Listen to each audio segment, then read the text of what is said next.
Assalamu alaikum wa rahmatullahi wa barakatuh. My brothers and sisters, what's the topic? The topic is actually the coronavirus. It has actually gone from bad to worse, and to be very honest with you, I want to tell you what I am doing so that you can know what I have done. Number one, I felt a slight scratch in my throat, and I decided not to go to Salatul Jumu'ah. I was supposed to be the Imam. I was supposed to lead the prayer, and I chose not to go to Salatul Jumu'ah because I don't want to put others at risk from me, and I don't want to be at risk from others. So that was number one. And like I told you, I do have a slight scratch in my throat. I'm still dealing with it, alhamdulillah. I had traveled, and when I came back from my journey from Australia, which was already a week back, almost, just under a week, I think it's been 6 days, I stayed away from my loved ones simply because I didn't want to put their lives at risk. So what I did is I did not greet my mom or dad who are in their 80s. I stayed away from them. I just, from a distance, I told them, look, I'm not going to come close to you. And there's no shaking of hands, no hugs. The older generation find it very difficult to understand why you're doing what you're doing. But I didn't.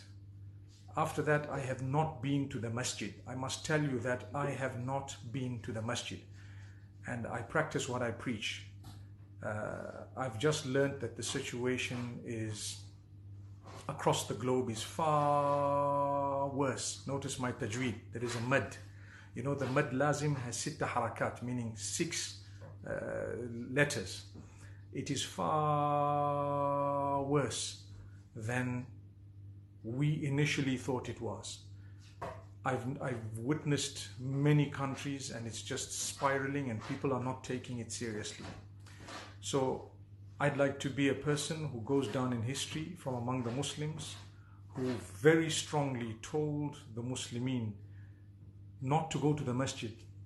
I'm not talking about closing or not closing the masjid, because I've already said my opinion in that regard. I believe that it's not an issue of closing. It's just suspending the congregational prayers within the masjid for a while, and those congregational prayers can continue in the house, in the home. I have been home.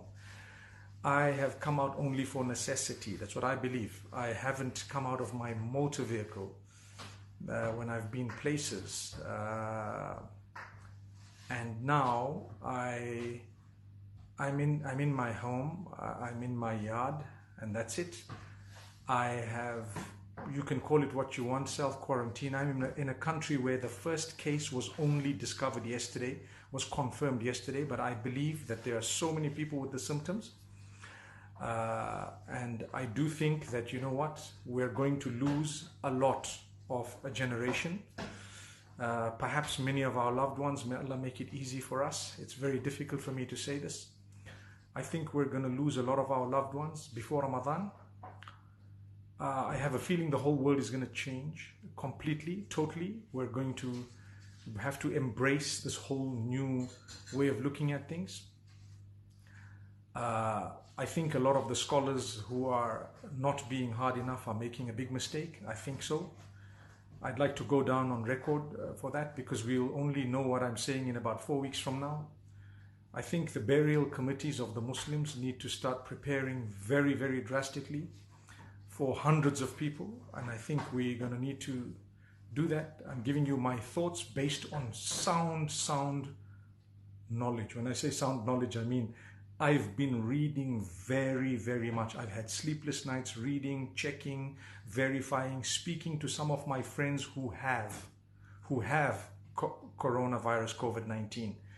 I'm speaking to some of them, I'm not scaring you. I think the older generation who really are desperate to go to the mosques are the first ones who should be fulfilling their prayers at home.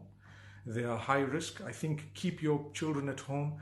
Don't go to congregational prayers. Whether the masjid is open or not is a separate point. I don't want to argue with those scholars, but I'd like them to know my opinion, because I think they will really consider what I've said, within the books of history in a short space of time. I also think that this is a very, very serious thing, and it's no use to say if you have symptoms. I think I'm finding that to be quite foolish. I'm finding that to be quite foolish, because there are no symptoms. There are no symptoms. The symptoms come about when it's too late. Remember this. The symptoms come about when it's too late. I want to tell you, my brothers and sisters, stay at home. Don't go out without necessity. Wash your hands often.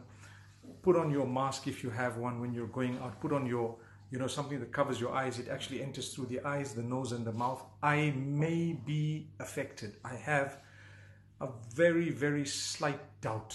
But you know what? I want to make you guys laugh.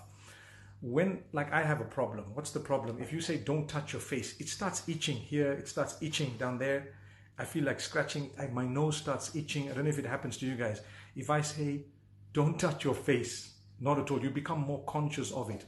If I were to tell you that one of the first signs is a slight scratch in your throat, a little bit of dryness and itchiness perhaps, a slight fever, very light, subhanallah, I must tell you that, you know what, if I were to say that, you'll start becoming more conscious. I became more conscious of my throat when one of my friends who's now really suffering with this is actually, he spoke to me. I've been speaking to a few of the guys. One of them was telling me, Mufti, please take this seriously. Please, understand, you have to say this to the whole world. Tell them, take it seriously, take off work, forget about the financial loss. We've all lost financially. There's a lot. You're going to have to be on your self-imposed little lockdown and little isolation. I'm talking here obviously about, the countries that have not yet taken it seriously. Okay.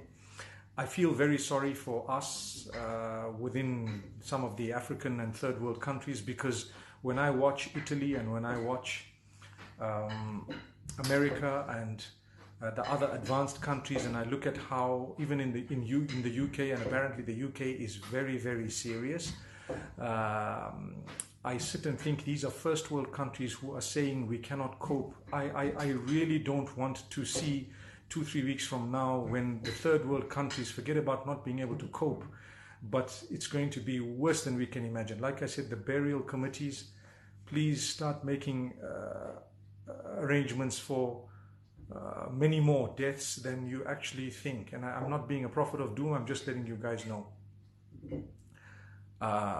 What I found helps is, and this from talking to people, from reading and talking to people who are affected, who are confirmed cases, where they're saying, you know what,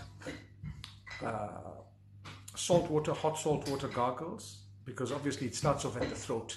After that, you see the other symptoms. Then the fever comes up. You start getting a tightening of the chest. And you start, if I were to ask you how many of you have these symptoms, you start getting a fever, a lot would have the symptoms.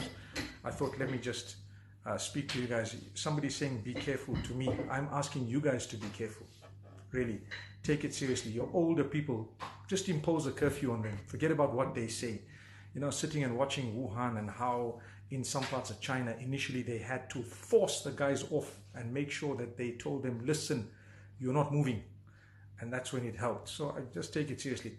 This does not negate our trust in Allah. I trust in Allah completely. I believe in Allah, and I know when we're going to die, we're going to die, even if it's next week. May Allah grant us shahada and make us from those who get Jannatul Firdaus. So basically, in Islam, there's nothing hard and fast to say that even when life is at stake, you have to keep on doing something because you feel it's never happened in my life. People are saying, how can we suspend the prayers in the masjid? We're not suspending prayers. We're only suspending, or we're only calling for the suspension, temporary suspension for this period of time